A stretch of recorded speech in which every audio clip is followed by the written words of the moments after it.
Revival bukanlah hal yang asing di telinga kita sebagai insan Pentakosta. Karena kita percaya bahwa kebangunan rohani itu memang nyata adanya. Bahkan kita percaya kita ada di dalam suatu gerakan Roh Kudus di akhir zaman yang kita kenal sebagai Pentakosta ketiga. Lalu bagaimana harusnya kita sebagai insan Pentakosta meresponi revival? Mari kita bahas dalam Voice of Pentecost kali ini. Tahukah saudara, pada tanggal 8 Februari 2023, ada kebangunan rohani yang viral di berbagai media sosial. Sekelompok mahasiswa mengalami lawatan Allah di kampus mereka. Hal ini terjadi saat mereka berdoa, memuji, dan menyembah Tuhan bersama-sama.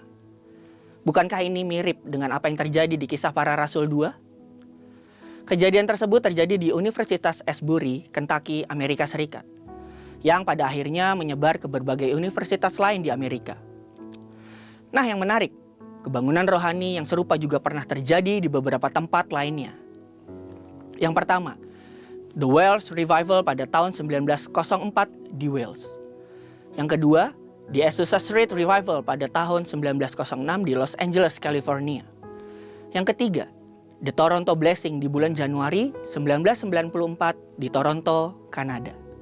Saudara, kebangunan rohani juga pernah terjadi di Indonesia, di mana ada 2 juta orang Indonesia yang datang kepada Kristus pada tahun 1965. Hal itu terjadi di tengah kekacauan politik pada saat itu. Kemudian ada kebangunan rohani Soe, Timor pada tahun 1965. Kebangunan rohani di Nias pada tahun 1916 sampai 1922. Yang luar biasa, lawatan Tuhan masih terjadi saat ini dan bahkan melalui gereja kita. Healing Movement Ministry melalui Healing Movement Crusade yang dimulai di Bandung pada 8 Agustus 2006 hingga akhir 2019 telah diadakan sebanyak 318 kali dan menyentuh ratusan ribu orang dengan kuasa kesembuhan dari Tuhan. Saudara, dalam perjalanan kebangunan rohani global dan di Indonesia, kita memahami bagaimana kebangunan rohani yang sungguh-sungguh terjadi, diawali dengan orang-orang percaya merasakan lapar dan haus akan kebenaran, mendorong gereja untuk bersatu dalam doa, dalam kondisi seperti rasa sakit melahirkan, yang seperti tertulis di Yoel 2 ayat 28-29, yang diwujudkan dengan pencurahan Roh Kudus yang disertai goncangan, membawa pertobatan besar dan reformasi dalam gereja dan masyarakat. Beberapa hamba Tuhan seperti Pendeta Dr. Insinyur Niko Nyoto Raharjo, Dutch Sheets, Martin L. Jones memberikan beberapa pengertian mengenai revival yang dapat kita simpulkan sebagai proses hidup kembali, pembangunan kembali, dan pemulihan yang dikaruniakan oleh kasih karunia Allah kepada umatnya. Ini menciptakan semangat kesatuan dalam doa dan melahirkan pertobatan serta reformasi di dalam gereja dan masyarakat untuk melakukan kehendak Bapa pada zaman ini. Untuk kita dapat meresponi revival dengan benar, kita perlu mengerti bahwa revival adalah suatu proses yang melibatkan masa pewahyuan, masa membajak, dan masa menuai. Masa pewahyuan adalah saat Tuhan memberikan visi revival pada gereja kita. Kita sudah menerima visi Pentakosta ketiga, membangun menara doa Azusa Street di tempat Pentakosta kedua, dan merespon pesan Tuhan melalui Yeskiel 37 tentang tulang-tulang kering yang hidup kembali. Masa membajak memerlukan respons dari gereja dengan pertobatan, pemulihan, dan pemurnian.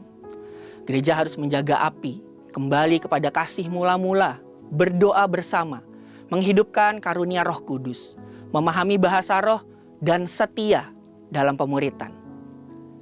Masa penuaian melibatkan manifestasi Kristus dalam kehidupan orang kudus, pertumbuhan benih yang mencapai potensi penuh, dan menghasilkan reformasi gereja dan masyarakat. Dari ketiga hal tersebut, kita sama-sama mengerti bahwa untuk meresponi revival, penting bagi setiap kita umat Tuhan untuk sungguh-sungguh sembahyang. Mencari wajah Tuhan sungguh-sungguh, berdoa sungguh-sungguh, memuji dan menyembah Tuhan sungguh-sungguh, serta berbalik dari jalan-jalan kita yang jahat, sehingga pada waktunya Tuhan akan mendengar dari sorga, mengampuni dan memulihkan negeri kita. Yang selanjutnya, ayo terus percaya dan bersama-sama mengharapkan revival untuk terjadi lagi. Dengan kuasa Roh Kudus dalam Pentakosta ketiga ini, penuaian terbesar dan terakhir sedang dan akan terjadi. Amanat agung Tuhan Yesus pasti diselesaikan. Saudara, Untuk penjelasan lebih lengkap dari tim teologi kami, silakan scan QR Code yang tersedia atau buka link yang ada di atas. Tuhan Yesus memberkati.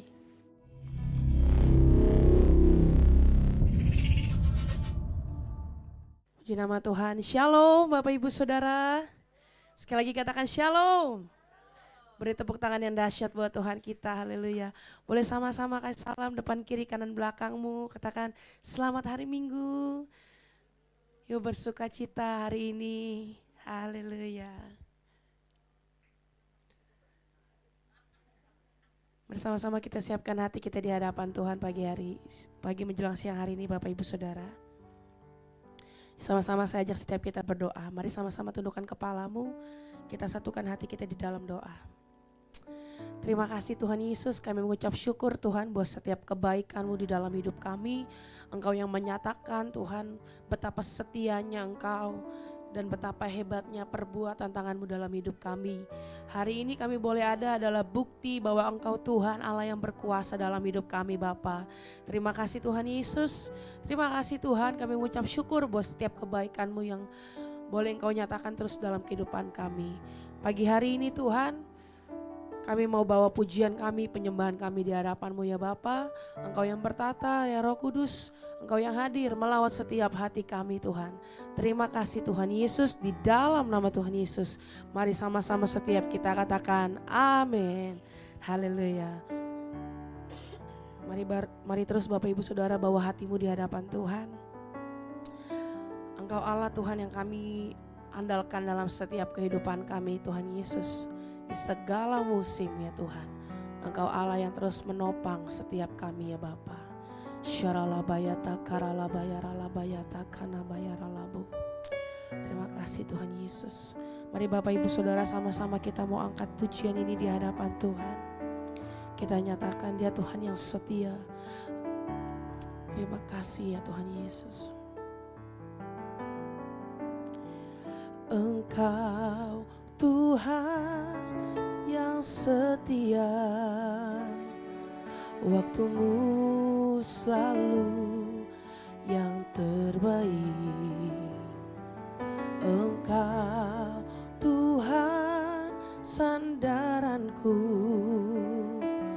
dan ku hanya kan berharap padamu. Sambil angkat tanganmu nyatakan, satu-satunya yang ku andalkan, satu-satunya yang ku percaya. Engkau sumber kekuatan, sumber pengharapan, sumber kedamaian. Satu-satunya yang ku andalkan, satu-satunya yang ku percaya. Engkau Tuhan memberkati, Tuhan penyembuhku, Tuhan pemulihku. Mari sama-sama kita nyatakan pujian ini di hadapan Tuhan. Engkau Tuhan yang setia, katakan waktu-Mu selalu yang terbaik. Katakan Engkau Tuhan, Engkau Tuhan sandaranku, dan ku hanya kan berharap padamu. Mari sambil angkat tanganmu Bapak Ibu Saudara. Satu-satunya yang ku andalkan, satu-satunya yang ku percaya. Engkau sumber kekuatan, sumber pengharapan, sumber kedamaian. Satu-satunya yang ku andalkan, amin. Satu-satunya yang ku percaya, nyatakan Engkau Tuhan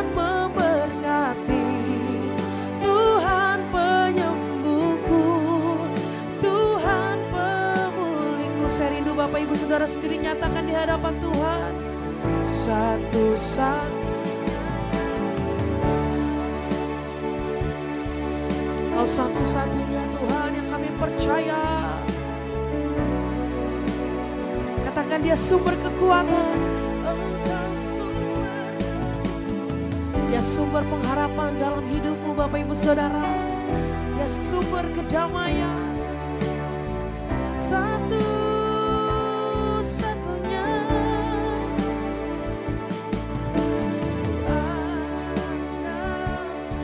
satu-satunya yang ku percaya. Amin. Engkau Tuhan memberkati, Tuhan penyembuhku, Tuhan pemulihku. Sekali lagi nyatakan dengan imanmu, satu-satunya, satu-satunya yang ku andalkan, satu-satunya yang ku percaya. Engkau sumber kekuatan, sumber pengharapan, sumber kedamaian. Satu-satunya ku andalkan. Nyatakan dengan imanmu, satu-satunya yang kau percaya dalam hidupmu. Sebab Dia Tuhan yang setia. Engkau Tuhan memberkati, Tuhan penyembuhku, Tuhan pemulihku. Mari biar musik dimainkan, mari mulai angkat penyembahanmu di hadapan Tuhan. Mari angkat suaramu sembah Dia.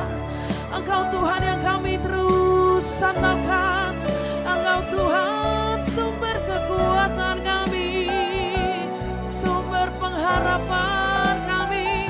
Hanya Engkau Yesus, gunung batuku, kubu pertahananku.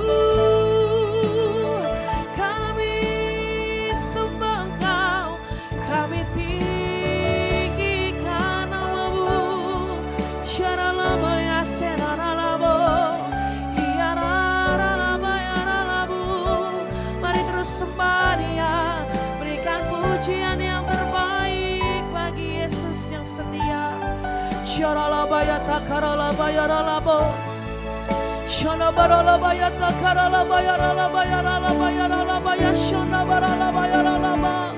Ini penyembahan kami pagi hari ini ya Tuhan, menyatakan Engkau Allah yang kami andalkan dalam hidup kami ya Aba. Kami yang datang saat ini Tuhan, kami berseru, kami butuh Engkau dalam setiap musim dalam hidup kami ya Tuhan Yesus. Syaralaba ya takaralaba ya syanabaralaba. Terima kasih Yesus, terima kasih Tuhan. Engkau Allah yang sungguh baik, Engkau teramat baik ya Tuhan. Kami berserah penuh padamu Yesus selamanya. Syaralaba ya takaralaba ya syanaba ya ralaba. Mari sama-sama kita bangkit berdiri di hadapan Tuhan, nyatakan satu-satunya yang kuat andalkan, satu-satunya yang kami percaya ya Tuhan. Engkau sumber kekuatan, sumber pengharapan, sumber kedamaian. Satu-satunya, satu-satunya yang ku andalkan, satu-satunya yang kami percaya.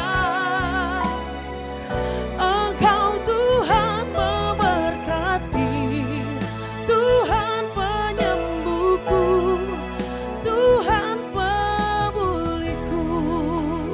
Mari sama-sama saya ajak setiap kita Bapak Ibu Saudara, buka tanganmu di atas hadapan Tuhan pagi hari ini. Mari bawa hidupmu sepenuhnya di dalam tangan Tuhan. Biarkan Tuhan Yesus saat ini menjamah Engkau berperkara di dalam kehidupanmu. Engkau yang saat ini beban berat, Engkau yang saat ini ada di dalam pergumulan yang besar Bapak Ibu Saudara. Mari terus andalkan Tuhan. Mari terus bawa setiap permasalahanmu, bawa hidupmu di dalam tangan Tuhan. Sebab hanya tangan Yesus yang sanggup menolong engkau, menyembuhkan engkau, memulihkan engkau. Kami terima ya Tuhan, kami terima mujizat-Mu. Kami terima janji-janji-Mu dalam hidup kami pagi ini ya Tuhan Yesus. Mari Bapak Ibu Saudara saya ajak, mari angkat tanganmu di hadapan Tuhan. Dan nyatakan pujian ini dengan segenap hatimu.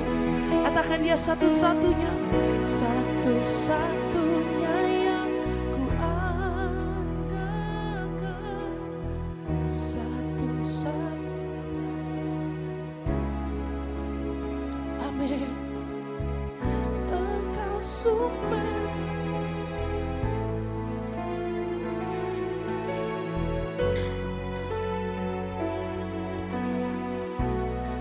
Sekali lagi panggil Dia satu-satunya, satu-satunya yang ku andalkan, satu-satunya yang ku Engkau Tuhan memberkati, Tuhan penyembuhku, Tuhan Sekali lagi Bapak Ibu Saudara tanpa musik nyatakan lebih dalam di hadapan Tuhan.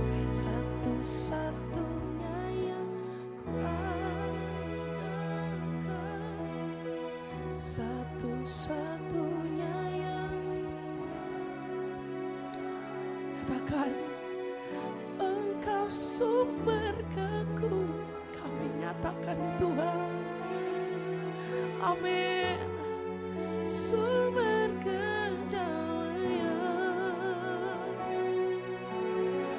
satu-satunya yang Kau satu-satunya ya Tuhan yang kami percaya. Engkau Tuhan memberkati, Tuhan penyembuhku, Tuhan pemulihku. Engkau Tuhan memberkati setiap kami. Tuhan memberkati, Tuhan penyembuhku, Tuhan pemulihku. Mari nyatakan dengan segenap imanmu Bapak Ibu Saudara. Engkau Tuhan memberkati, Tuhan penyembuhku. Katakan Tuhan tepuk tangan buat Dia, Allah yang membuat mujizat, yang memulihkan hidupmu. Sorakan haleluya. Sekali lagi sorakan haleluya. Beri tepuk tangan yang dahsyat buat Tuhan kita yang ajaib. Haleluya. Kami percaya dengan iman kami, Allah yang kami sembah ialah Allah yang hidup, Allah yang bertata di atas setiap pujian umatnya ya Tuhan. Dan hari ini Tuhan kami mau sambut bulan kelahiran-Mu dengan sukacita yang Kau taruh dalam setiap hidup kami ya Tuhan. Melalui sorak-sorai kami, puji-pujian kami ya Bapa. Terima kasih Tuhan Yesus, terima kasih Tuhan. Mari setiap kita umat Tuhan yang siap bersorak-sorai buat Tuhan kita, katakan amin. Beri tepuk tangan yang dahsyat buat Allah kita. Haleluya. Mari Bapak Ibu Saudara saya sama-sama ajak kita boleh tepuk tangan di atas kepala buat Tuhan kita. Katakan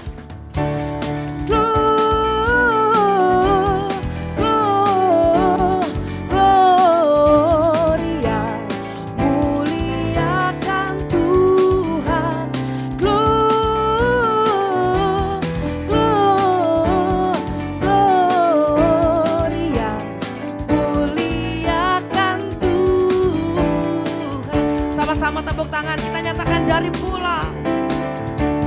Haleluya, ini pujian kami ya Tuhan. Dari pulau dan benua terdengar lagu pujian semua. Boleh Boleh sama-sama yuk lambaikan tanganmu tinggi-tinggi, nyatakan Gloria. Gloria,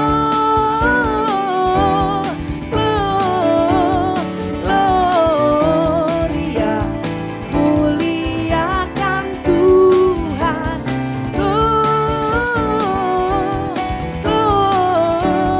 Gloria, muliakan Tuhan. Kita mau sama-sama nyatakan tinggi-tinggi dalam surga. Tinggi-tinggi dalam surga, tentara Tuhan yang kudus, tak lelah menyanyi juga di hadapan. Ya lambaikan tanganmu, nyatakan Gloria,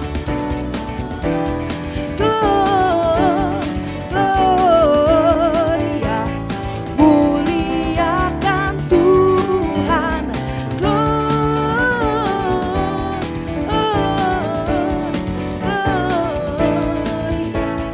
Bapak Ibu sendiri sekali lagi nyatakan Gloria sambil lambaikan tangan.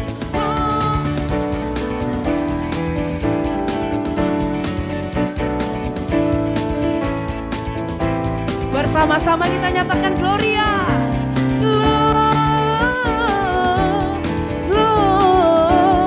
Gloria, muliakan Tuhan. Muliakan Tuhan. Sekali lagi. Muliakan Tuhan. Beri tepuk tangan yang dahsyat buat Tuhan kita. Mau lebih lagi memuliakan Tuhan, amin. Sebab Dia Allah yang lahir, mati dan bangkit buat setiap kita, untuk tebus setiap kehidupan kita, Bapak Ibu Saudara. Beri tepuk tangan yang dahsyat buat Tuhan kita. Haleluya.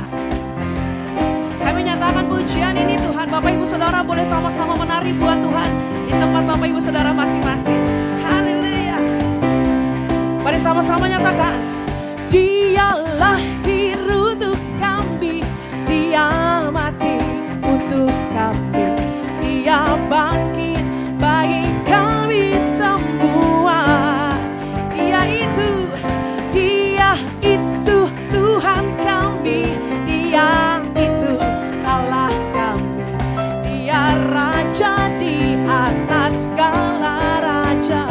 Katakan Dia itu firman Allah.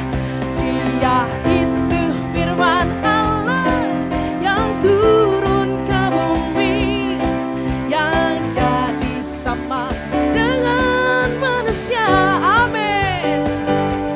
Dia Yesus sobat kami, Dia Yesus Tuhan kami, Sang Penebus Juru Selamat. Sekali lagi kita nyatakan Dia lahir. Dia lahir untuk kami, Dia mati untuk kami, Dia bangkit bagi kami semua. Katakan Dia itu Tuhan kami, Dia itu Tuhan kami, Dia itu Allah kami, Dia Raja di atas segala raja. Katakan Dia itu firman Allah. Dia itu, amin, yang jadi sama dengan manusia.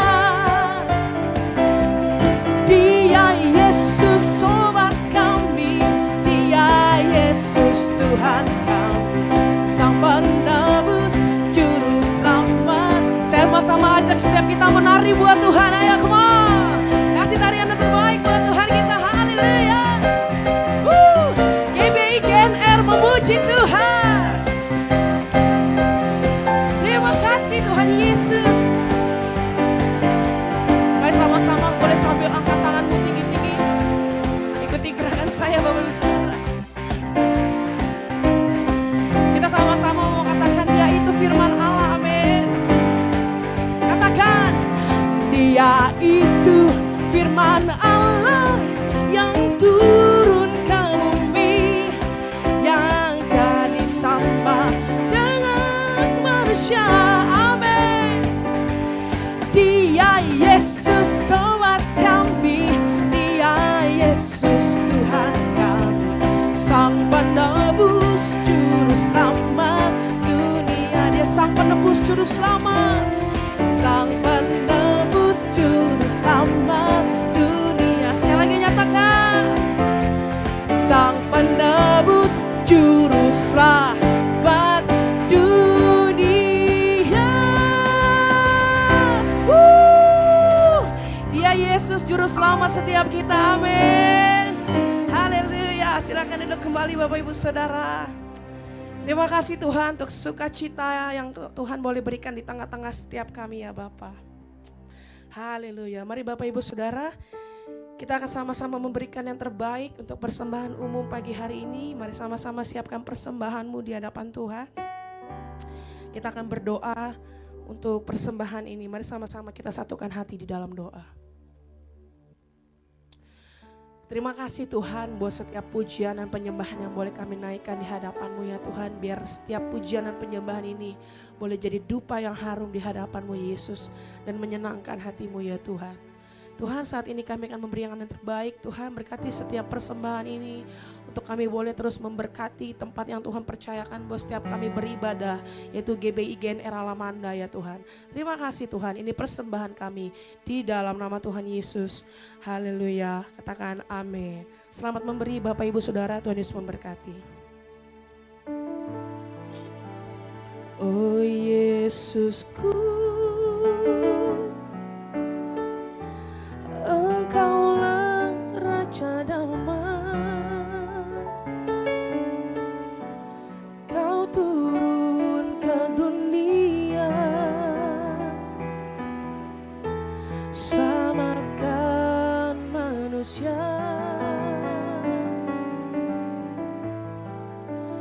Oh Yesusku,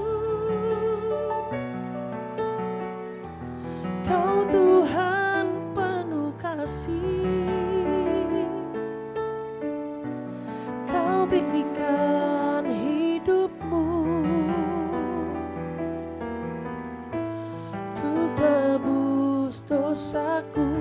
Kaulah Allah yang ku puji, Kaulah Allah yang ku sembah.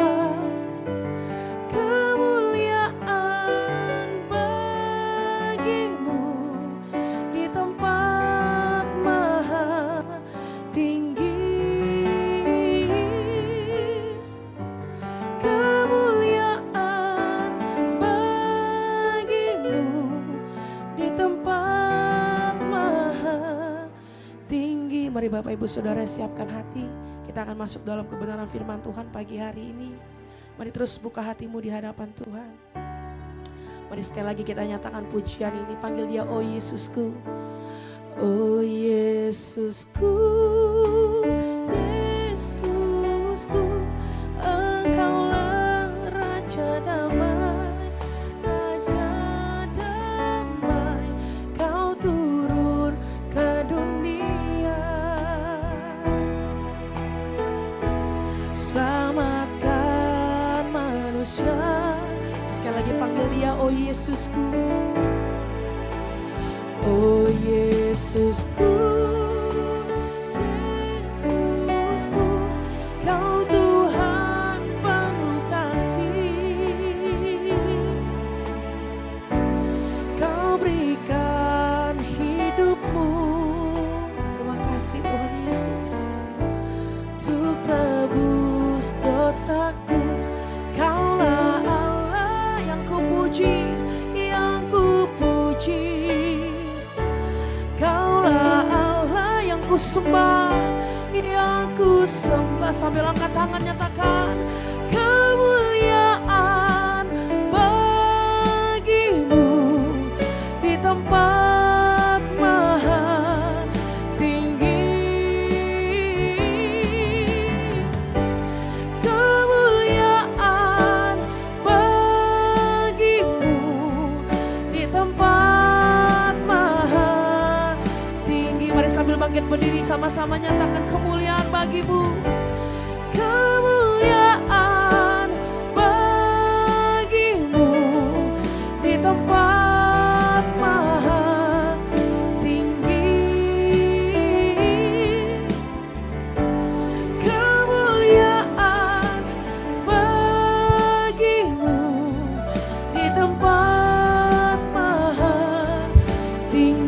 tempat maha tinggi, di tempat maha tinggi, di tempat maha tinggi.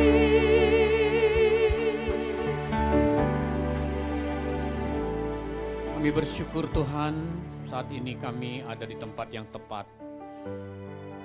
Lebih dari siapapun yang kami nantikan hadir, kami menantikan Tuhan sendiri hadir memberkati kami lewat kebenaran firman-Mu. Apabila Kau menjumpai kami tidak tepat seperti yang Kau kehendaki, ampuni kesalahan kami Tuhan. Kami ingin loh hati kami ini menjadi tempat yang tepat, menerima kebenaran firman ini sehingga hidup kami diubahkan. Makasih Bapa, dalam nama Tuhan Yesus kami sambut kebenaran firman-Mu. Sama-sama kita berkata, amin. Beri tepuk tangan untuk Tuhan Yesus. Silakan duduk Bapak Ibu Saudara. Selamat siang. Shalom.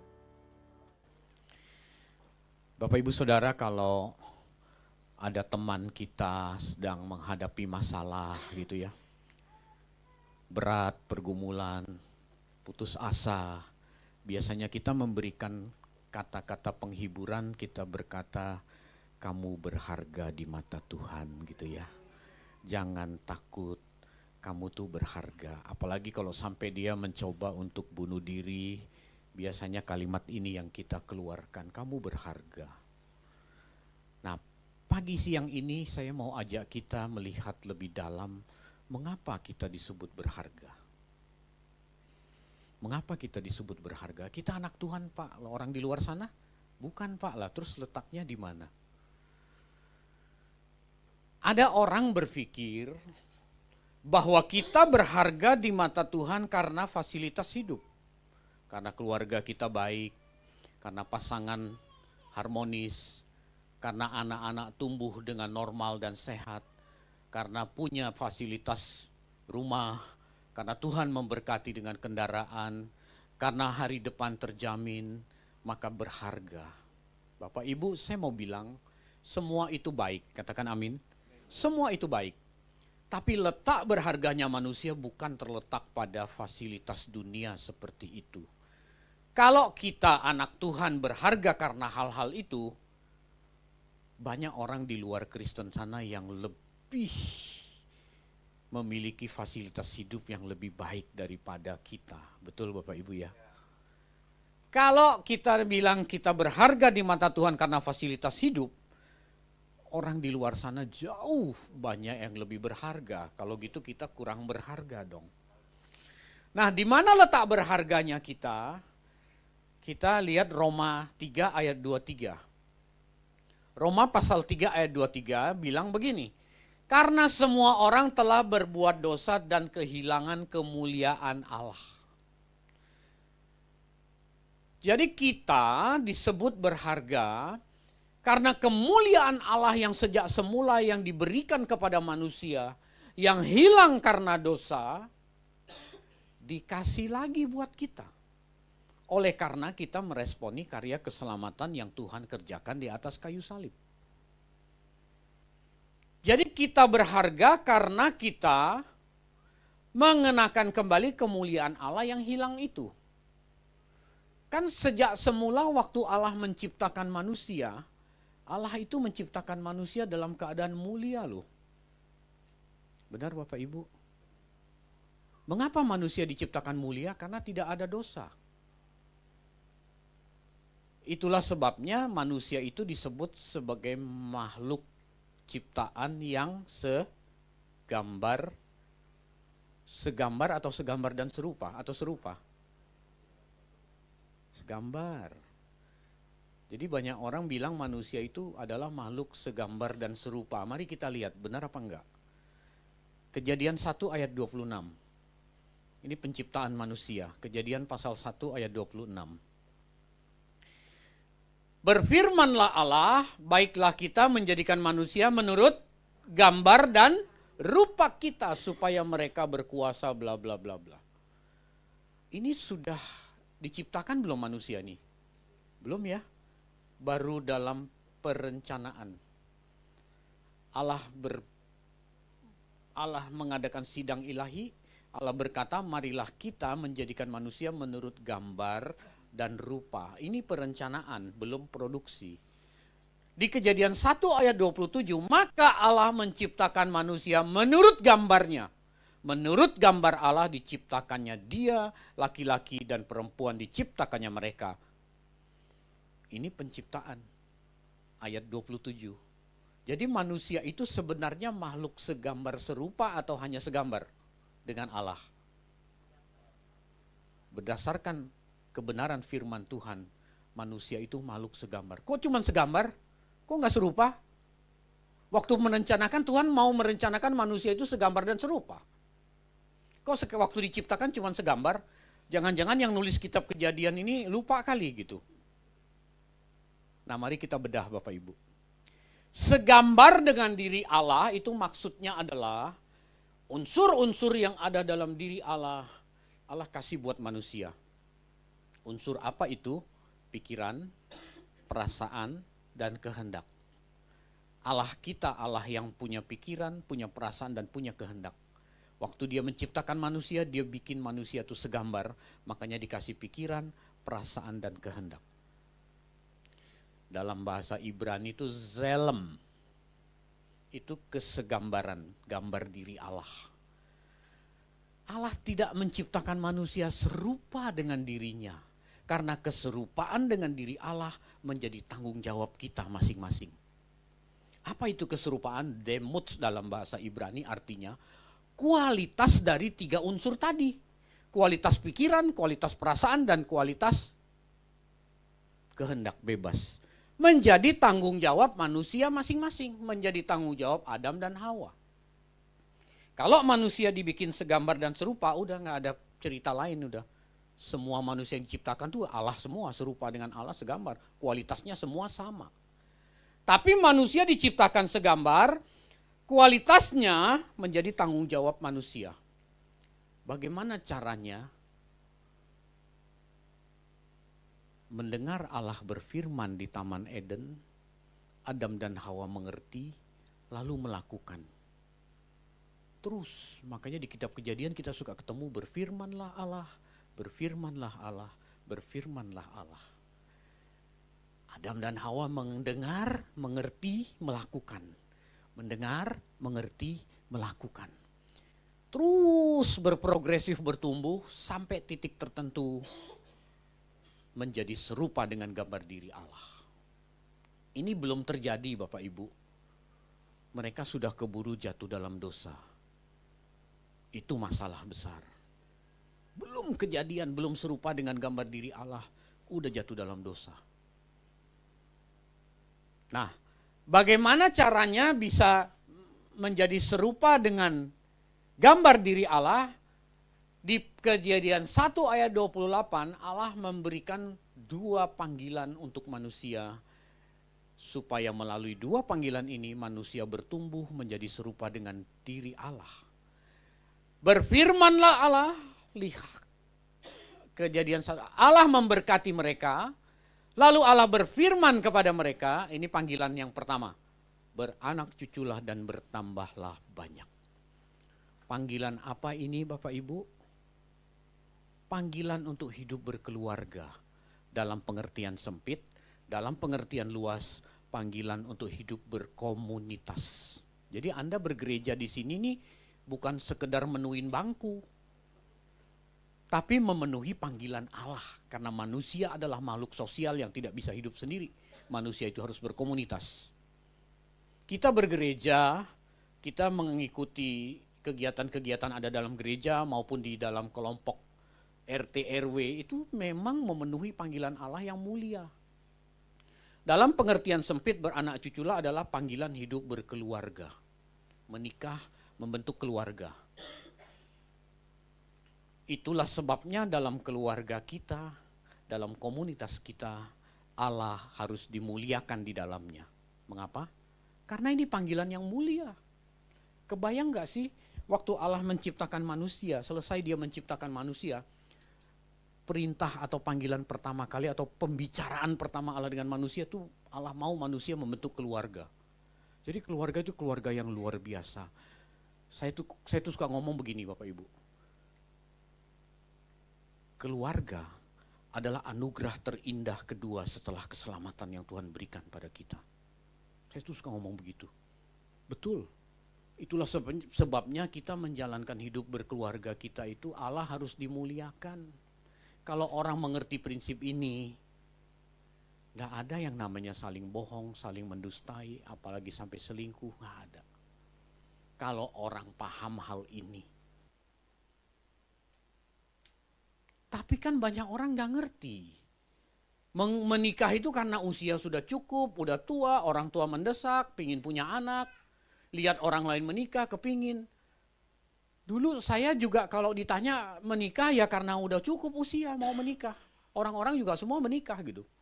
Tapi sekarang saya memandang keluarga yang saya bentuk. Disitulah tempat di mana saya memenuhi panggilan Allah yang mulia sejak semula. Maka dalam keluarga saya Allah harus dimuliakan di dalamnya. Mengapa? Karena kualitas saya dan istri saya dan anak-anak saya harus bertumbuh sampai serupa dengan gambar diri Allah. Karena itulah tujuan Tuhan menciptakan manusia. Ini panggilan yang pertama. Panggilan yang kedua adalah penuhilah bumi dan taklukkanlah itu, berkuasalah atas ikan dan bla bla bla. Ini perintah apa nih? Panggilan apa ini? Bekerja. Bekerja. Bekerja, berkarir, punya usaha, apapun karir Anda, kalau mengerti prinsip ini, Tuhan harus dimuliakan dalam karir kita, di dalam usaha kita, dalam warung kita, dalam toko kita, dalam sawah kita, dalam perusahaan kita, di situ Allah harus dimuliakan. Kalau Allah dimuliakan, ada orang korupsi nggak? Kalau orang mengerti prinsip ini, nggak ada Bapak Ibu. Tuhan mau begitu. Makanya Tuhan kasih Alkitab buat kita sekarang. Prinsip-prinsip dagang, prinsip berkarir, prinsip berkeluarga, semua ada di Alkitab. Tinggal kita gali, tinggal kita pelajari. Seperti Adam dan Hawa, mendengar Allah berfirman, mengerti, melakukan. Kalau kita mengerti prinsip ini, betapa indahnya kehidupan ini Bapak Ibu. Nah di dua panggilan ini Tuhan mau kita berprogresif, bertumbuh. Supaya apa? Supaya kita mencapai keserupaan dengan gambar dirinya. Kan tadi saya bilang, Adam dan Hawa itu mendengar Allah berfirman, mengerti, melakukan, sampai titik tertentu mereka serupa dengan gambar diri Allah. Tapi ini tidak terjadi. Udah keburu jatuh dalam dosa.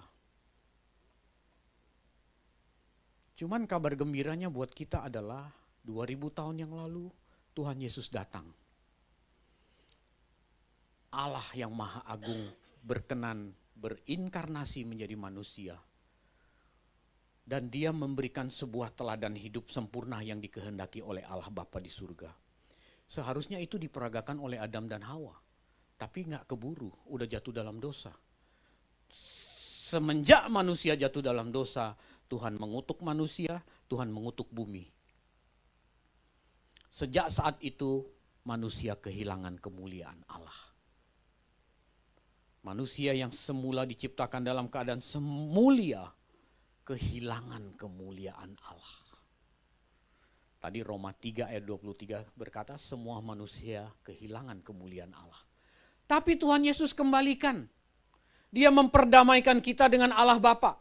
Kemuliaan Allah yang hilang itu dia kenakan kembali kepada setiap manusia yang meresponi karya keselamatan yang dia kerjakan di atas kayu salib. Yang kita rayakan di bulan ini sebagai kelahiran juru selamat. Jadi betapa berharganya nilai hidup kita Bapak Ibu. Betapa berharganya kita. Tuhan Yesus datang melayakkan kita kembali di hadapan Bapa. Kita udah gak layak. Kalau tidak ada peristiwa Natal, kalau tidak ada peristiwa Tuhan Yesus datang di atas muka bumi ini, kemudian dia mati dan bangkit, kita rame-rame gelinding masuk neraka kalau mati. Tapi oleh karena karya keselamatan yang dikerjakan oleh Tuhan Yesus, bagi yang meresponi, kita punya kesempatan untuk menikmati sebuah kehidupan seperti yang Adam dan Hawa nikmati dulu sebelum jatuh dalam dosa di Taman Eden.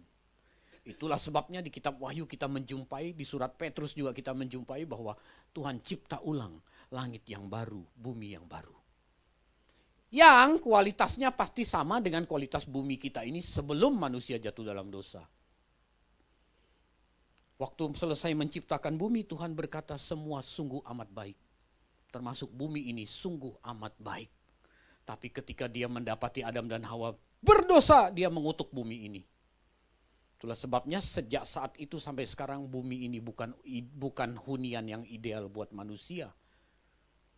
Tuhan tuh mau hidup selamanya loh sama manusia waktu awal menciptakan. Betul Bapak Ibu? Tuhan menciptakan Adam dan Hawa, dia taruh di Taman Eden, dia mau hidup selamanya. Dia mau berkolaborasi dengan manusia. Makanya Adam dan Hawa itu kekal adanya sebenarnya. Manusia itu pada awal tuh diciptakan kekal, tidak dibatasi oleh usia. Kalau kau makan buah ini, kau akan mati. Dimakan juga buah itu. Maka sejak saat itu manusia dibatasi oleh umur. Karena jatuh dalam dosa. Nah, kita yang sudah diperdamaikan dengan peristiwa keselamatan yang Tuhan Yesus kerjakan di atas kayu salib, kita berpeluang untuk mengulangi apa yang gagal dilakukan oleh Adam dan Hawa di Taman Eden. Tapi bukan di bumi ini, Tuhan cipta ulang langit yang baru, bumi yang baru. Nanti kita dipindahkan ke sana. Kita mengenakan kemuliaan Allah yang hilang itu. Disinilah letak berharganya manusia.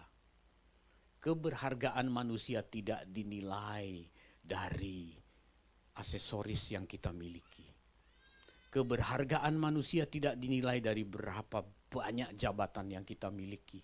Keberhargaan kita tidak dinilai dari seberapa tinggi kita sekolah punya gelar berapa banyak.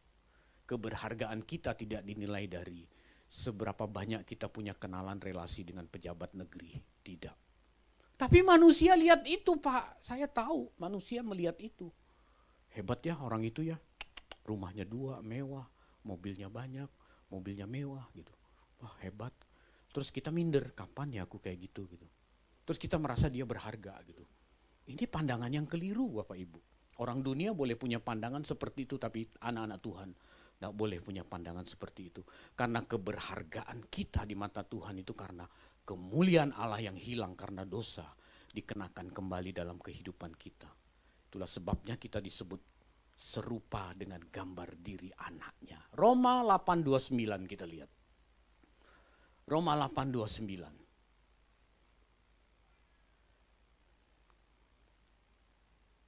Sebab semua orang yang dipilihnya dari semula. Dari semula itu maksudnya dari Adam dan Hawa. Mereka juga yang ditentukannya dari semula untuk menjadi serupa dengan gambaran anaknya. Berhubung Adam dan Hawa jatuh dalam dosa, terus 2000 tahun yang lalu Tuhan Yesus datang memperagakan kehidupan sempurna yang dikehendaki oleh Bapa, itulah gambarannya. Seperti itulah kita harus menjadi Bapak Ibu. Supaya Yesus anaknya itu menjadi yang sulung di antara kita. Kita panggil dia kokoh. Karena ada kesamaan. Kesamaannya apa? Serupa dengan gambaran dia. Kualitas hidup kita itu makin hari makin serupa dengan gambar diri Tuhan Yesus. Maka kita panggil dia kokoh. Dia jadi yang sulung. Nah kalau kakak adik tuh harus ada mirip-miripnya dong, betul nggak Bapak Ibu? Betul nggak? Dulu saya kenal teman saya, tapi saya nggak pernah kenal keluarganya. Teman saya itu badannya warna kulitnya putih, matanya sipit, rambutnya lurus. Satu kali ke mall ketemu dia bawa adiknya. Adiknya itu warna kulitnya gelap, matanya belok, rambutnya keriting gitu. Ini kenalin nih adik gue gitu. Agak bingung saya mau nyalamin gitu. Bertanya dalam hati, kok nggak mirip ya gitu.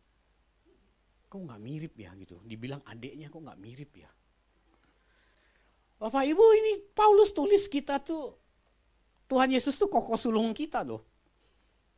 Dia menjadi serupa dengan gambar diri anaknya supaya anaknya itu menjadi yang sulung di antara kita banyak saudara. Pak Bu, kita mirip Tuhan Yesus di mananya? Mirip nggak? Kalau nggak mirip, adiknya bukan nih kita. Serupa nggak? Saya tuh merenungkan loh, serius loh. Yang namanya serupa itu harus ada mirip-miripnya dong. Tuhan Yesus difitnah, dia tidak melakukan kesalahan, dia difitnah, dia tidak membalas. Kita melakukan kesalahan, diomongin, marah kita gitu. Mirip gak tuh? Jauh. Dia tidak bersalah, dia difitnah, dia berdoa bagi orang yang melukai dia. Kita. Udah kita salah, diomongin, malah kita lebih galak gitu. Mirip gak tuh? Menjadi serupa dengan Kristus tuh di sini loh Bapak Ibu. Makanya kita tuh punya sebuah keharusan kemutlakan baca Alkitab. Episentrumnya tuh di Injil. Karena kalau kita buka keempat Injil, itulah kehidupan manusia sempurna yang Bapa kehendaki, yang diperagakan oleh Tuhan Yesus. Seperti itulah kita harus menjadi. Baca Alkitab itu menjadi gaya hidup. Menjadi kebutuhan utama rohani kita. Seperti kita makan nasi, tiap kali kita lapar, begitu pula kita tiap kali lapar dan haus akan kebenaran firman, kita baca firman. Supaya kita tahu bagaimana Tuhan Yesus waktu dia jadi manusia, seperti itulah kita harus menjadi.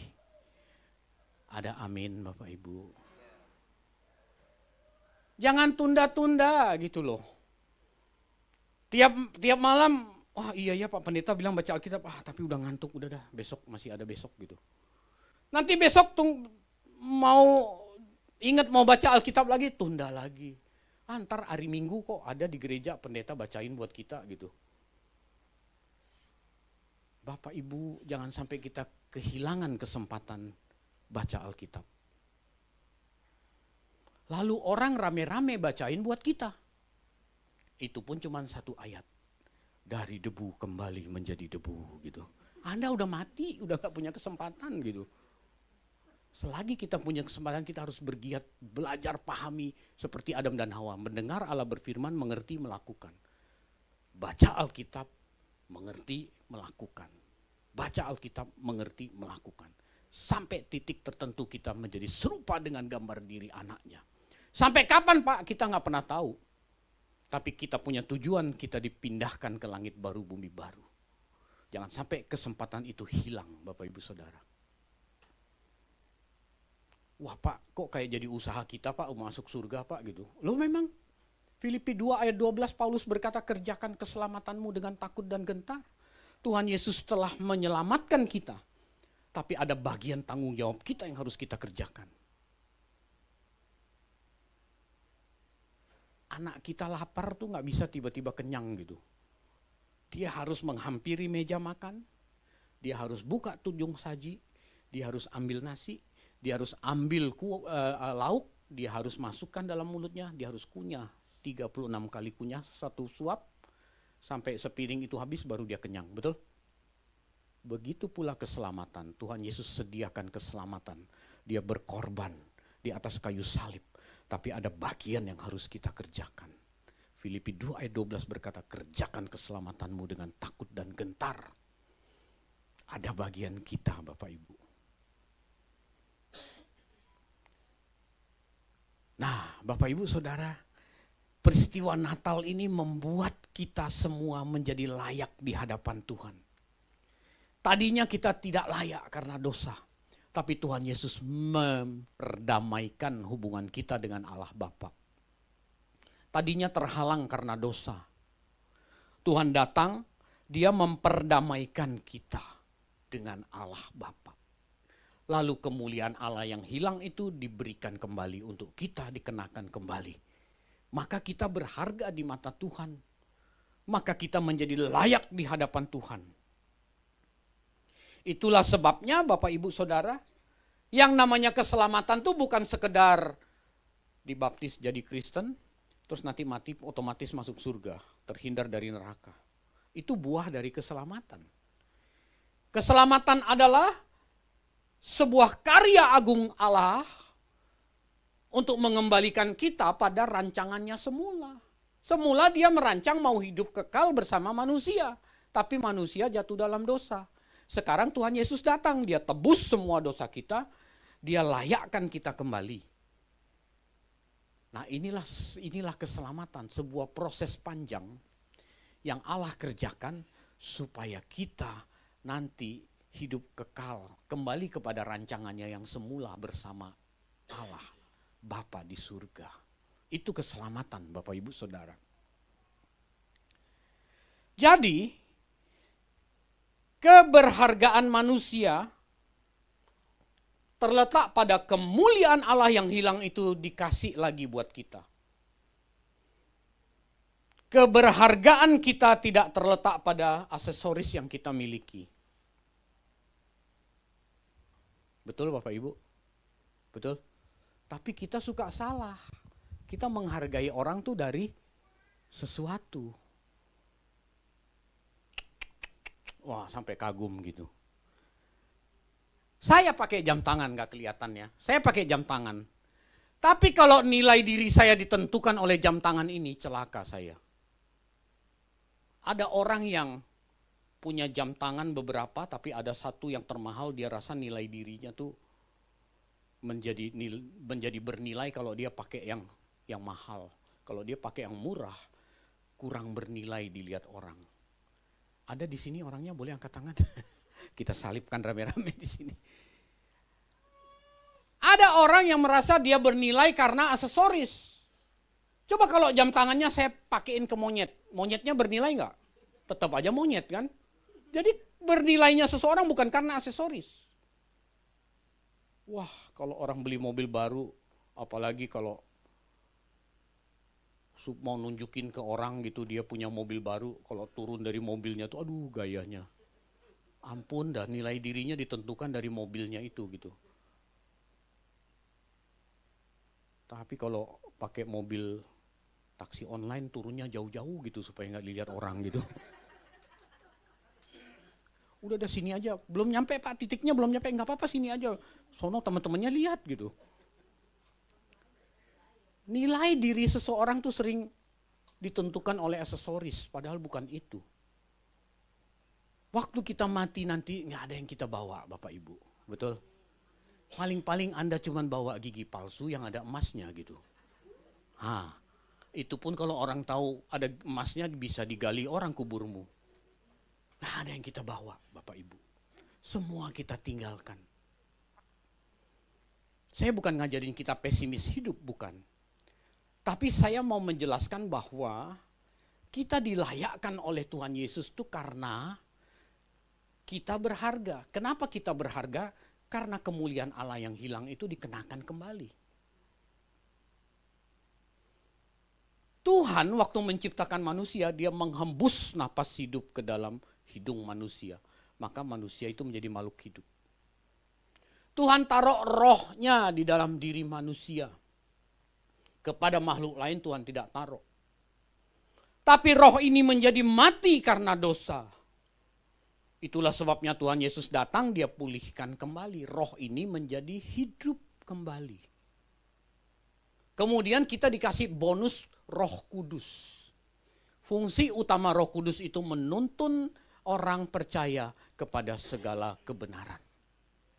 Itu fungsi utama Roh Kudus. Tuhan kasih kita kemuliaan Allah, terus Tuhan kasih kita penuntun. Kurang hebat apa kita coba? Kurang berharga apa kita coba? Dibandingkan dengan aksesoris duniawi itu nggak ada artinya Bapak Ibu Saudara.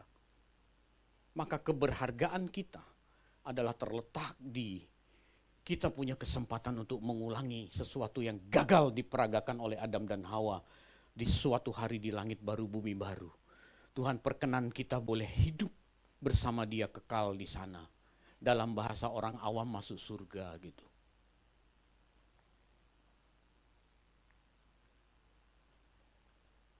Nah, bagaimana caranya kita bisa memulihkan diri kita? Bagaimana caranya supaya kita bisa kembali berharga di mata Allah? Tidak ada cara lain, saya harus ngomong bahwa langkah pertama adalah meresponi karya keselamatan yang Tuhan Yesus kerjakan di atas kayu salib. Makanya ngajak orang jadi Kristen itu bukan karena nanti dapat sembako gitu, bukan karena itu. Tapi ini langkah awal supaya kita menjadi manusia yang kembali berharga. Satu-satunya cara adalah meresponi karya keselamatan yang Tuhan Yesus kerjakan di atas kayu salib. Yang kedua adalah menjadi manusia atau pribadi yang baik secara moral umum. Orang yang baik secara moral umum tuh gini loh, jujur, santun, sabar, kerja keras, tanggung jawab, tidak ceroboh. Itu di tataran moral umum. Dan orang non-Kristen tuh banyak yang unggul dalam hal ini dibanding orang Kristen. Betul nggak Bapak Ibu? Orang non-Kristen tuh banyak. Yang lebih jujur banyak, yang lebih sabar banyak, yang lebih punya jiwa sedekah banyak. Ini tataran moral umum dulu. Orang Kristen katanya seperti Kristus tapi di kantor korupsi, datang telat melulu, kerja males gitu. Bagaimana bisa seperti Kristus? Di tataran moral umum saja belum. Kita itu harus lewatin ini dulu, di tataran moral umum dulu. Karena orang non-Kristen banyak yang ini sukses di sini. Tapi mereka tidak seperti Kristus, itu masalahnya. Nah kalau kita bilang kita seperti Kristus, kita harus malu dengan mereka. Ke kantor telat melulu, coba. Tahu besok atasannya mau keluar kota, udah sengaja dia. Telat. Udah telat sampai di kantor bukannya kerja, tapi ngegosip gitu. Hari ini dia gosipin atasannya, besok dia gosipin bawahannya, lusa dia gosipin atasannya yang gak pakai bawahan gitu. Kayak begitu mau seperti Kristus mana bisa. Satu kali ada seorang kaya datang kepada Tuhan Yesus. Dia bilang, guru yang baik, apa yang harus kulakukan supaya aku beroleh hidup kekal? Tuhan Yesus berkata, lakukan hukum Taurat. Semua sudah kulakukan, kata dia. Pernah baca kisah ini? Pernah? Semua sudah kulakukan. Tuhan bilang bohong nggak? Tuhan Yesus nggak bilang dia bohong loh. Berarti benar dia sudah melakukan. Kamu benar mau memperoleh hidup yang kekal? Iya guru. Lalu Tuhan berkata apa? Jual segala hartamu, bagikan kepada orang miskin, datang kemari ikut aku. Dia nggak sanggup. Kenapa? Karena dia terikat dengan harta dunia yang dia miliki. Dia terikat. Guru yang baik, apa yang harus kulakukan supaya aku beroleh hidup yang kekal? Dia sudah melakukan semua hukum Taurat, bayangkan. Dibanding kita, lebih baik dia apa kita coba? Lebih baik dia loh. Terus Tuhan berkata, hanya satu lagi kekuranganmu. Saya udah teliti ayat ini sampai bahasa aslinya saya lihat, betul-betul satu. Hanya satu lagi kekuranganmu. Single. Satu lagi langkahnya dia beroleh hidup kekal, tapi dia gak sanggup. Masa Tuhan sekejam itu ya? Suruh dia jual semua hartanya lalu kasih ke orang miskin terus jadi gembel. Masa Tuhan begitu ya? Bapak Ibu, apa yang menjadi ikatan kita, menjadi penghalang kita untuk berhubungan intim dengan Tuhan, itu yang Tuhan mau disingkirkan. Kepada seorang Sakeus Tuhan gak minta hal yang sama, bukan? Karena harta bukan menjadi ikatan buat Sakeus. Jadi sekarang kita lihat apa yang menjadi ikatan kita, yang menjadi penghalang kita berhubungan intim dengan Tuhan. Itu yang Tuhan mau. Itu penghalang, Tuhan mau disingkirkan. Kan Tuhan nggak bilang rame-rame kita nanti pulang, kita jual semua rumah, mobil, semua. Terus kita bagi kepada orang miskin. Giliran kita yang jadi miskin gitu, kita tunggu orang lain yang jual, orang kasih kita lagi gitu kan, nggak gitu kan. Kan nggak kayak begitu. Tapi pria ini nggak sanggup. Saya nih ya, selama saya jadi jemaat, saya belum pernah tuh nanya sama pendeta, Pak Pendeta, gue mesti ngapain supaya masuk surga gitu, nggak pernah saya nanya begitu. Dan selama saya jadi pendeta, nggak ada jemaat yang nanya gitu ke saya gitu. Semua udah pede aja masuk surga semua gitu. Betul nggak? Semua udah pede banget pasti masuk surga gitu. Jadi kalau direnung-renung, orang yang datang ke Tuhan Yesus tuh dia lebih baik loh secara moral umum dibandingkan dengan kita. Coba nanti malam kalau kita berdoa, lalu kita tanya sama Tuhan, Tuhan apa yang harus kulakukan supaya aku masuk surga Tuhan? Saya berharap waktu saya tanya begitu Tuhan bilang hanya 1 kekuranganmu. Yes! Coba kalau Tuhan bilang ada 50, ada 100 kekuranganmu gitu. Coba nanti malam tanya sama Tuhan. Tuhan apa yang harus kulakukan Tuhan supaya aku masuk surga? Berharaplah Tuhan jawab tinggal 1 kekuranganmu. 1 step lagi, 1 langkah lagi. Lepaskan ikatan kita dengan percintaan dunia Bapak Ibu Saudara. Bukan gak boleh punya. Saya tidak mengajarkan kita gak boleh punya. Waktu Abraham punya ikatan dengan anaknya, Tuhan minta disembelih, betul gak? Waktu Abraham mau sembelih, Tuhan bilang stop. Ini hayalan saya atau pikiran liar saya dengan kisah ini yang tadi seorang kaya itu.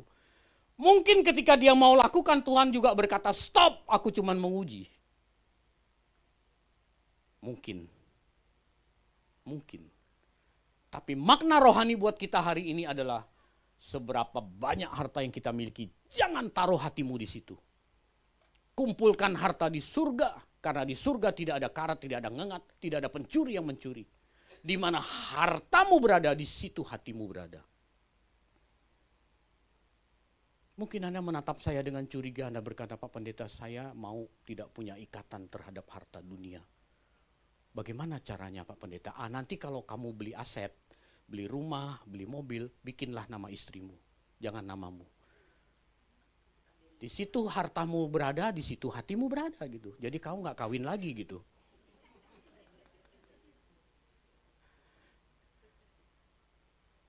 Bapak, Ibu, Saudara, orang kaya ini punya ikatan dengan harta dunia yang dia miliki. Nih ya, kalimat ini menarik nih. Markus 10 ayat 21. Masih dalam perikop yang saya ceritakan tadi itu. Markus 10 ayat 21. Tetapi Yesus memandang dia dan menaruh kasih. Tetapi Yesus memandang dia dan menaruh kasih kepadanya lalu berkata, hanya 1 lagi kekuranganmu. Pergilah, jualah apa yang kau miliki dan berikanlah itu kepada orang miskin, maka engkau akan beroleh harta di surga. Kemudian datang kemari ikut aku. Datang kemari ikut Yesus. Itu berarti engkau akan beroleh harta di surga. Engkau akan beroleh hidup kekal kalau dalam Injil Matius. Berarti hidup kekal itu dimulai dari di bumi atau nanti kita udah mati di surga? Di bumi. Yesus bilang datang kemari ikut aku. Engkau akan beroleh harta di surga, ini Injil Markus. Kalau Injil Matius itu engkau akan beroleh hidup kekal. Hidup kekal itu sebenarnya hidup berkualitas. Hidup seperti Tuhan Yesus hidup. Itulah hidup kekal, itulah hidup berkualitas. Itulah harta di surga. Kumpulkan harta di surga kan bukan kita beli dalam bentuk rumah-rumahan kertas lalu dibakar terus nyampe di sana, kan gak kayak gitu. Wah, kumpulin harta di surga, uang monopoli dibakar sampai sana, kan gak kayak gitu. Harta di surga adalah kita menghidupi cara hidup Tuhan Yesus. Maka Tuhan berkata, datang kemari ikutlah aku. Jadi hidup berkualitas itu dimulai dari di bumi. Semenjak kita meresponi karya keselamatan yang Tuhan Yesus kerjakan di atas kayu salib. Lalu kita belajar kebenaran firman. Kita ikuti apa yang Tuhan Yesus lakukan ketika dia jadi manusia. Pak, susah Pak jadi orang Kristen, masa gak boleh marah? Siapa bilang gak boleh marah? Boleh. Tuhan Yesus juga pernah marah kan? Tapi marahlah sesuai dengan kehendak Tuhan. Emang bisa Pak? Bisa. Apabila engkau menjadi marah, janganlah berbuat dosa. Efesus berapa itu ya? Efesus 5 ayat 26 kalau nggak salah ya. Apabila engkau menjadi marah, janganlah engkau berbuat dosa. Janganlah matahari terbenam sebelum padam amarahmu. Kan itu jelas. Boleh marah, tapi jangan dendam, kan gitu. Apabila engkau menjadi marah, janganlah engkau berbuat dosa. Kalau kita marah boleh, tapi jangan berbuat dosa. Dosanya apa sih? Matahari sudah terbenam, kita masih belum beberes. Itu berbuat dosa namanya. Jangan beri kesempatan kepada iblis. Jadi Tuhan mau kita beberes itu secepat mungkin. Di Jakarta ini kan matahari terbenam kira-kira jam 6 sore ya Bu, bener ya, jam 6 sore. Jadi kalau suami istri ribut jam 5, Anda punya waktu maksimal 1 jam udah beberes gitu. Nggak boleh dibawa sampai besok, apalagi berminggu-minggu, apalagi bertahun-tahun, apalagi simpan kepahitan, akar pahit. Kan boleh marah, masa nggak boleh gitu. Tapi jangan berbuat dosa kalau marah. Jangan dendam. Jadi kita tuh punya kesempatan untuk marah sama pasangan kita kalau konteksnya dalam keluarga. Maksimal 1 kali 12 jam. Kalau jam 6 pagi dibuat marah, punya waktu sampai jam 6 sore, 1 kali 12 jam. Betul ya? Kalau dia lewat dari itu gimana Pak? Lapor RT, dia mau nginep soalnya gitu. Tamu 1 kali 24 jam lapor RT kan gitu. Bapak, Ibu, Saudara, dalam konteks ini, kita itu tidak ada cara lain, langkah yang kedua, bagaimana caranya supaya kita bisa menjadi berharga di mata Allah. Saya sudah singgung sebentar tadi adalah belajar kebenaran firman. Belajar kebenaran firman. Kita buka Yohanes 8 ayat 31-32 sebagai ayat terakhir. Yohanes 8 ayat 31-32. Maka kata Yesus kepada orang Yahudi yang percaya kepadanya. Jadi Yesus nggak ngomong sembarangan ini. Dia ngomong kepada orang Yahudi, kan ada orang Yahudi yang percaya, ada yang nggak percaya. Dalam konteks kita di sini, Tuhan Yesus berbicara kepada kita. Karena kita percaya kepada Dia. Katakan amin. Jikalau kamu tetap dalam firman-Ku, kamu benar-benar adalah murid-Ku. Dan kamu akan mengetahui kebenaran, dan kebenaran itu akan memerdekakan kamu.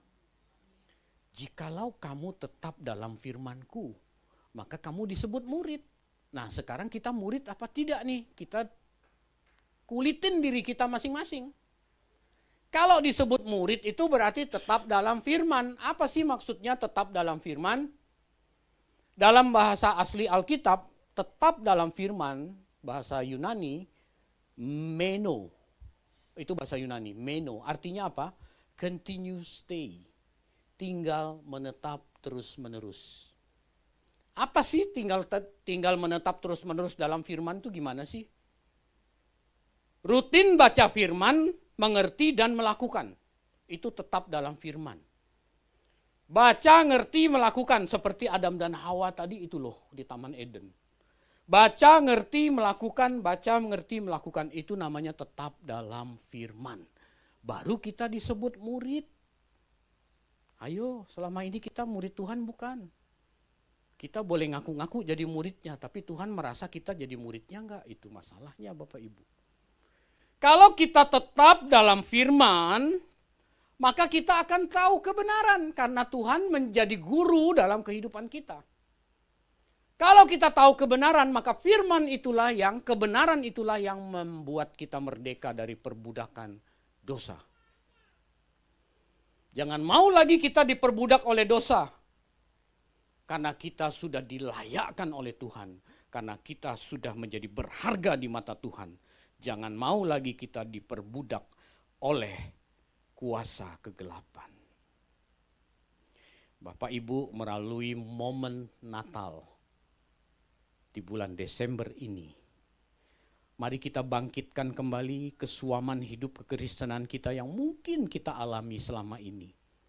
Mari kita sadari bahwa kita telah dilayakkan oleh Tuhan Yesus melalui kedatangannya di dunia ini dan pengorbanannya di atas kayu salib.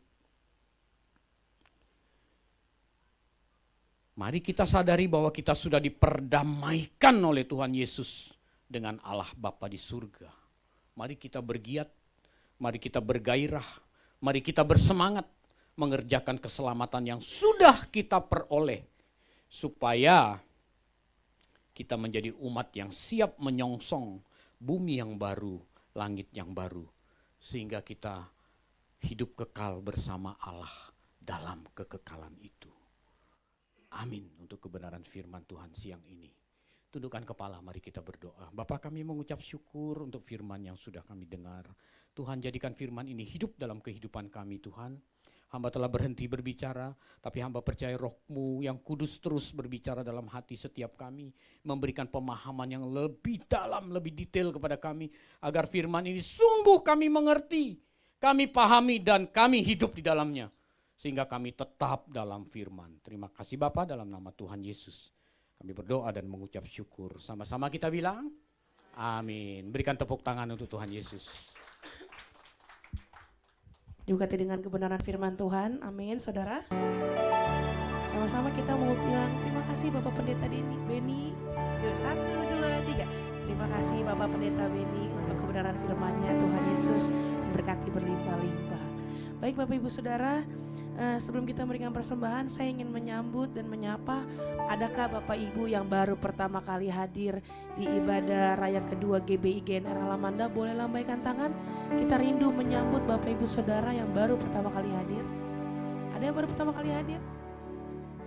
Puji Tuhan, semua jemaat yang setia. Baik, mari sama-sama kita siapkan persembahan kita. Persembahan kedua ini tujukan untuk persembahan sewa ruangan gedung gereja yang akan kita pakai terus untuk selama ini untuk beribadah. Baik Bapak Ibu Saudara, mari sama-sama siapkan persembahan kita dan kita juga kembali bersatu di dalam doa. Tuhan, terima kasih buat kebenaran firman-Mu, Tuhan, yang boleh menguatkan setiap kami ya Bapa.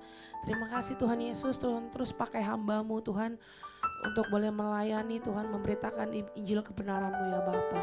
Terima kasih Tuhan Yesus. Sebentar kami akan memberikan persembahan Tuhan yang kedua. Tuhan berkati persembahan yang kami akan berikan, untuk kami boleh memberkati, boleh membantu Tuhan untuk dalam penyewaan gedung gereja. Kami percaya Tuhan, Engkau adalah Allah yang menyediakan, Engkau Allah yang sanggup mencukupkan apa yang menjadi keperluan GBI GNR Tuhan. Terima kasih Bapa, di dalam nama Tuhan Yesus. Haleluya. Amin. Selamat memberi Bapak Ibu Saudara, Tuhan Yesus memberkati.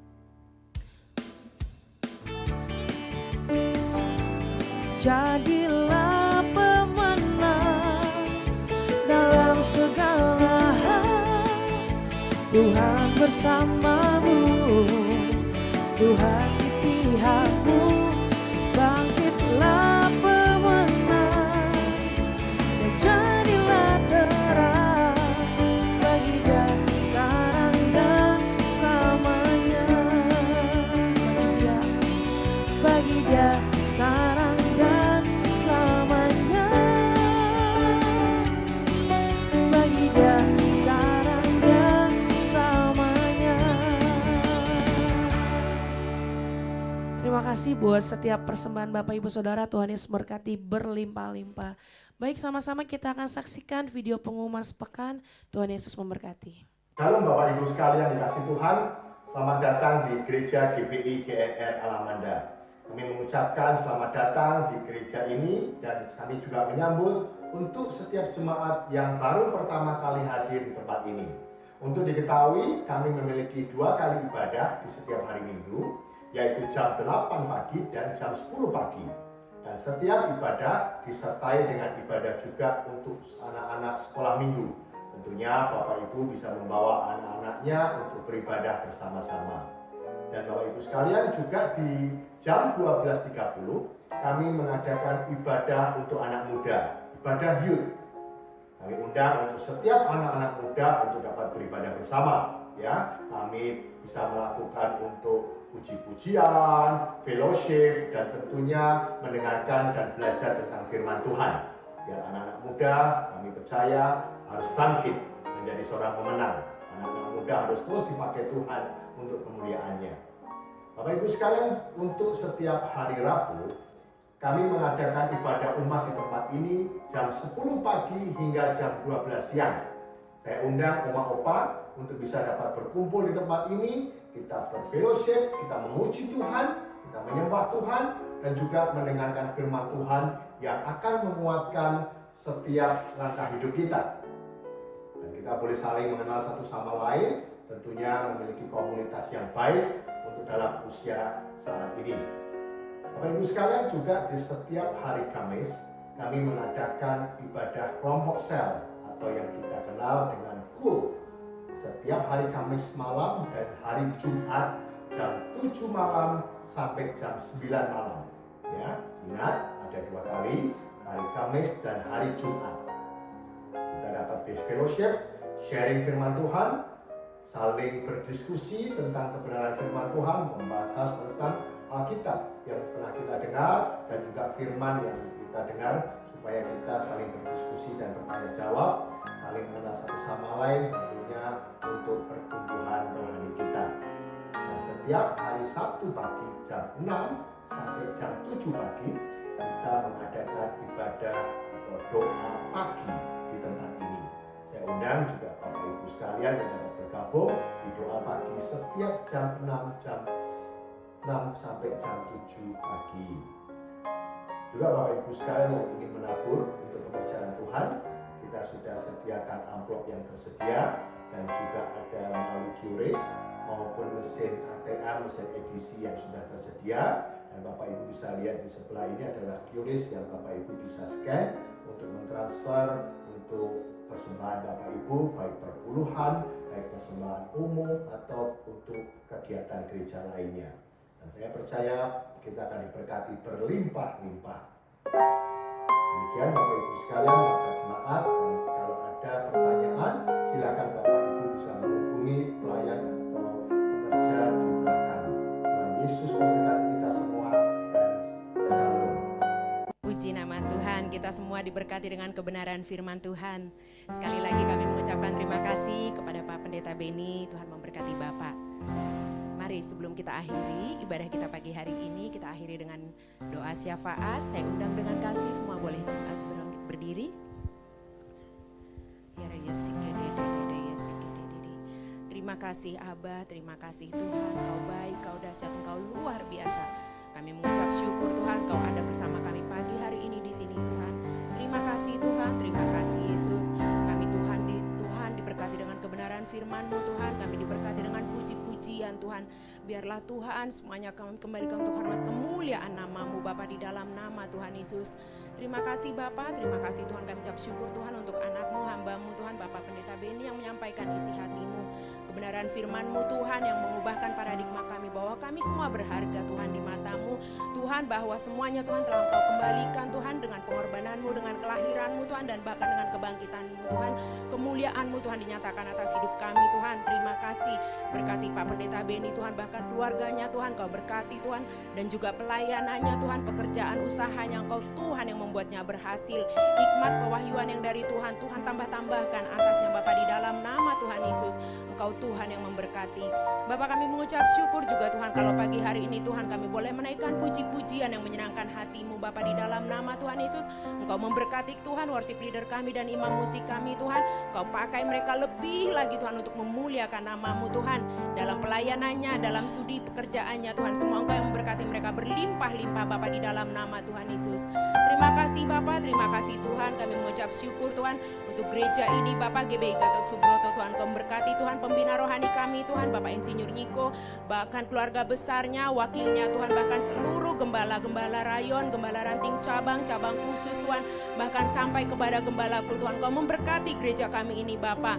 Khususnya juga kami mengucap syukur Tuhan untuk Bapak pembina Rayon 1D Tuhan, gembala kami Tuhan, Pak Kiki beserta keluarga besarnya Tuhan. Kau memberkati Tuhan, hikmat pewahyuan yang dari Tuhan selalu turun bertambah-tambah atasnya. Juga Tuhan Bapak Gembala dan Ibu Gembala yang kami kasihi di tempat ini Tuhan, Kau memberkati, melindungi mereka.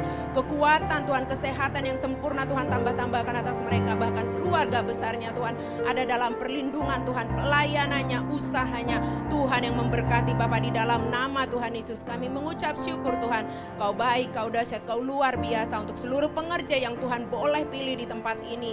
Biar kami semua berkarya menyatakan kemuliaan-Mu Bapa di dalam nama Tuhan Yesus. Sehingga visi-Mu Tuhan atas gereja ini boleh memberkati good news dan revival Tuhan. Kabar baik Tuhan dan kebangkitan Bapa di dalam nama Tuhan Yesus. Kami juga mengucap syukur Tuhan untuk jemaat yang boleh Tuhan taruhkan di tempat ini. Tuhan yang menyertai mereka, memberkati mereka Tuhan. Bahkan Tuhan yang memilih mereka menjadi berharga di mata-Mu Tuhan. Engkau Tuhan yang maha tahu apa yang menjadi pergumulan setiap jemaat-Mu di tempat ini. Kami percaya setiap mereka Tuhan yang datang pagi hari ini, bahkan nanti Tuhan mengikuti ibadah secara online, mereka semua sudah sembuh di dalam nama Tuhan Yesus. Yang berkekurangan Tuhan sudah cukupkan di dalam nama Tuhan Yesus. Bahkan ada pemulihan demi pemulihan terjadi Bapa di dalam nama Tuhan Yesus. Bahkan anak-anak sekolah minggu Tuhan yang kami kasihi, mereka semua diberkati menjadi anak-anak terang Bapa di dalam nama Tuhan Yesus. Engkau Tuhan yang memberkati mereka sehingga anak-anak kami saat pulang Tuhan, mereka membawa roh ketertiban yang dari Tuhan, sehingga semua mereka menjadi anak-anak yang takut akan Engkau, bertumbuh sesuai dengan firman-Mu, karena mereka ditanam di bait-Mu di tempat ini di dalam nama Tuhan Yesus. Terima kasih Bapa, terima kasih Engkau baik. Kami juga memberkati tempat tinggal kami Tuhan, Gading Nias. Diberkatilah Gading Nias. Shalom, shalom Gading Nias. Kemuliaan Tuhan turun atas Gading Nias di dalam nama Tuhan Yesus. Jiwa-jiwa di Gading Nias, berbagai suku bangsa di Gading Nias mengalami pertobatan karena kemuliaan Tuhan turun atas Gading Nias.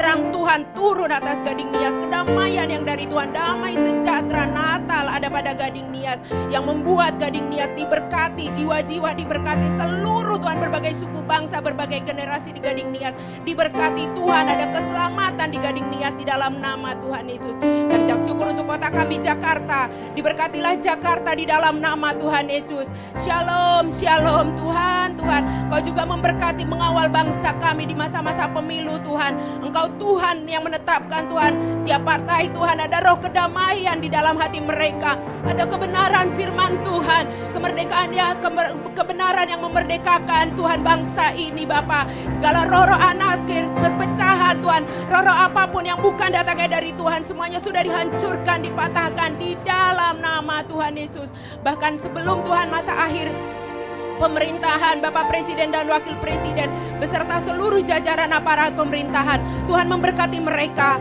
Tuhan melindungi mereka, semua mereka mengakhiri jabatan dengan finish well di dalam nama Tuhan Yesus. Terima kasih Bapak, Engkau memberkati bangsa kami, dan juga Tuhan sudah memilih dan menetapkan pemimpin yang takut akan Tuhan bagi bangsa kami, bangsa Indonesia di dalam nama Tuhan Yesus. Kami ucap syukur, sekali lagi kami serahkan bangsa kami, bangsa Indonesia yang kami cintai ke dalam tangan Tuhan. Segala roh-roh kenajisan, roh apapun Tuhan yang bukan datangnya dari Tuhan, roh-roh Tuhan perpecahan, roh LGBT, pornografi, anarkis, korupsi, semuanya dihancurkan, dipatahkan di dalam nama Tuhan Yesus. Terang Tuhan telah terbit atas bangsa kami, bangsa Indonesia, dan bangsa ini tidak berjalan di dalam kegelapan, tapi di dalam terang kasih Tuhan, terang kemuliaan Tuhan. Terima kasih Bapa, terima kasih. Kau dahsyat, Kau ajaib, Kau luar biasa. Sekali lagi Tuhan, kami anak-anak-Mu di tempat ini, jemaat-Mu di tempat ini, kami berdoa memohon Tuhan penyertaan-Mu atas setiap kami, keluarga kami, orang-orang yang kami kasihi, usaha, pelayanan, pekerjaan kami, semua aman di dalam perlindungan Tuhan. Mazmur 91 menjadi bagian setiap kami. Kami bersuka cita menyambut hari Natal ini Bapa, karena Tuhan Raja Damai ada di dalam hati kami, di dalam keluarga kami, di dalam gereja kami, kota kami dan bangsa kami, bangsa Indonesia. Terima kasih Bapa, Engkau dahsyat, Kau ajaib, Kau luar biasa. Tuhan, sebelum kami Tuhan pulang satu dengan yang lain berpisah Tuhan, kami rindu menerima berkat-Mu. Kami arahkan hati dan pikiran kami menerima berkat-Mu melalui anak-Mu Tuhan, Bapak Pendeta Beni. Terima kasih Abah. Kiranya Engkau memberkati aku berlimpah-limpah, katakan dan memperluas dan memperluas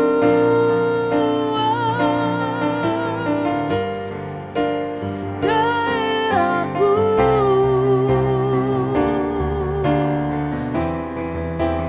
dan kiranya